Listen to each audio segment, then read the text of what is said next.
Hi there, everyone. Today I'm reviewing Life is Hard, How Philosophy Can Help Us Find Our Way by Kieran Setiya.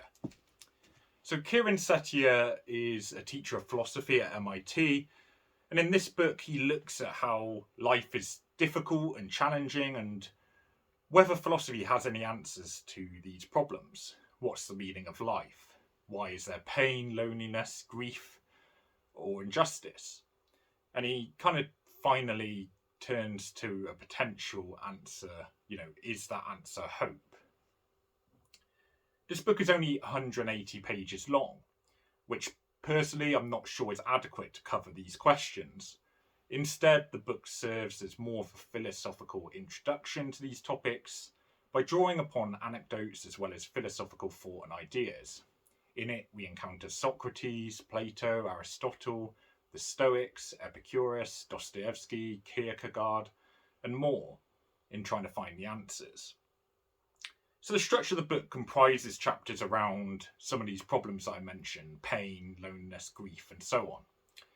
Each is dealt with in turn and fairly short, typically around 30 pages. There's brief exploration of the dilemma, wider social and cultural experiences of them, and often what we can really do in terms of accepting them. What are the limits of, pain or grief? How far can we actually really accept it? In one example that I'd like to go into, the thesis of the Stoics that any pain can be accepted if it's kind of thought of in the right manner is rejected by Setiya. And this is a topic I do know a thing or two about, I would say. But I wouldn't say that in this book, Life is Hard, that the analysis was really carried out to a satisfying extent. It really boiled down to saying that there's some painful experiences that are just too hard to bear, and hence the Stoic critique of perception isn't really adequate. But to that argument, I would say observe the happiness of some people that survived the Holocaust, such as Viktor Frankl.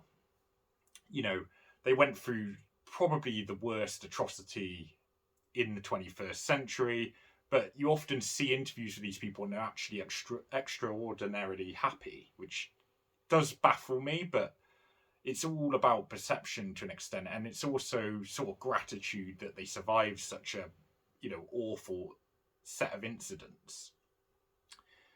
And I think that for this book, such a thesis seems to ignore the strength of some of these people despite unimaginable tragedy.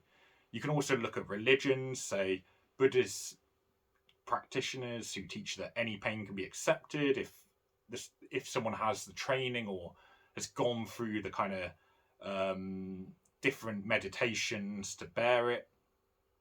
In any case, regardless of whether you agree or disagree, the arguments for and against weren't really borne out long enough, in my opinion, to have any real meaningful input on the debate. It's just too surface level to say that, well, there's some pain that's just too much, because there's actually evidence that people do bear like extraordinary amounts of pain.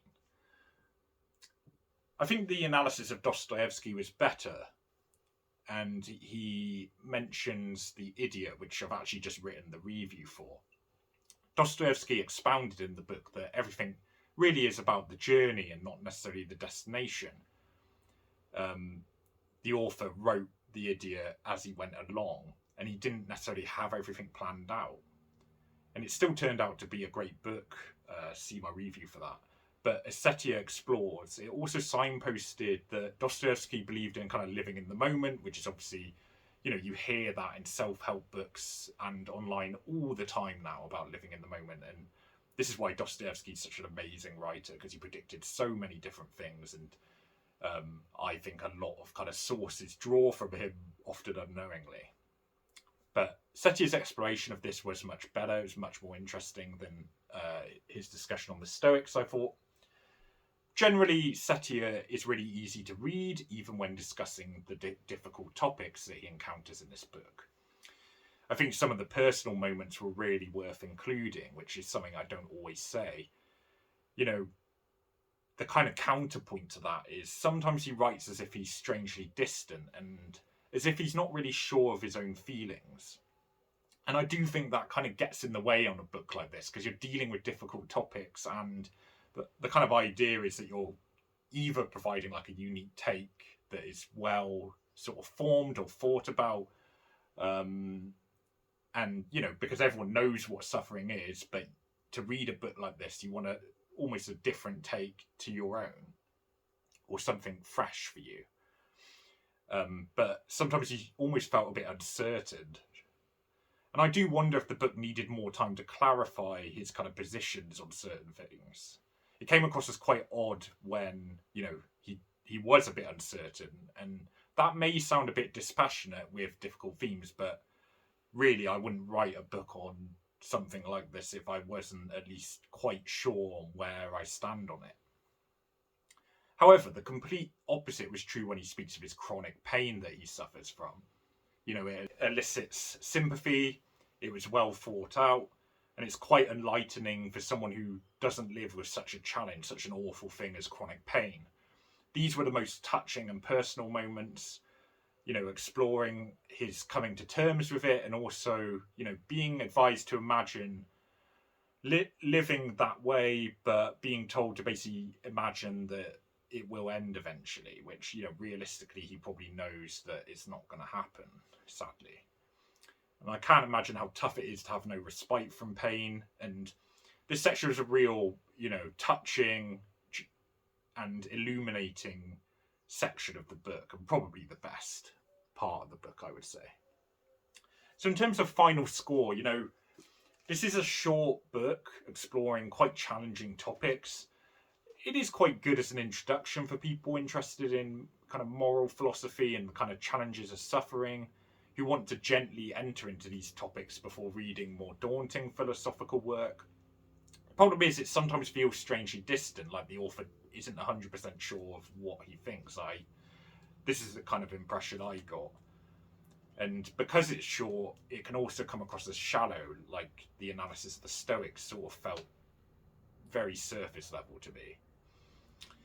Having said that, though, it was an enjoyable read. It was something a little bit different, I think, to a lot of books. It had interesting anecdotes, it draws upon a lot of philosophy, and I do think the ultimate conclusions were intelligent. So it's a reasonable read, not an excellent one, that I think experienced fans of philosophy might be able to skip. But if you want a kind of something that makes you think a little bit, at least on a surface level, it is worth a go. So I'm giving this one a 6 out of 10. Plenty more kind of books around philosophy, psychology, and many other topics coming up. So like and subscribe, and thanks for watching. Cheers.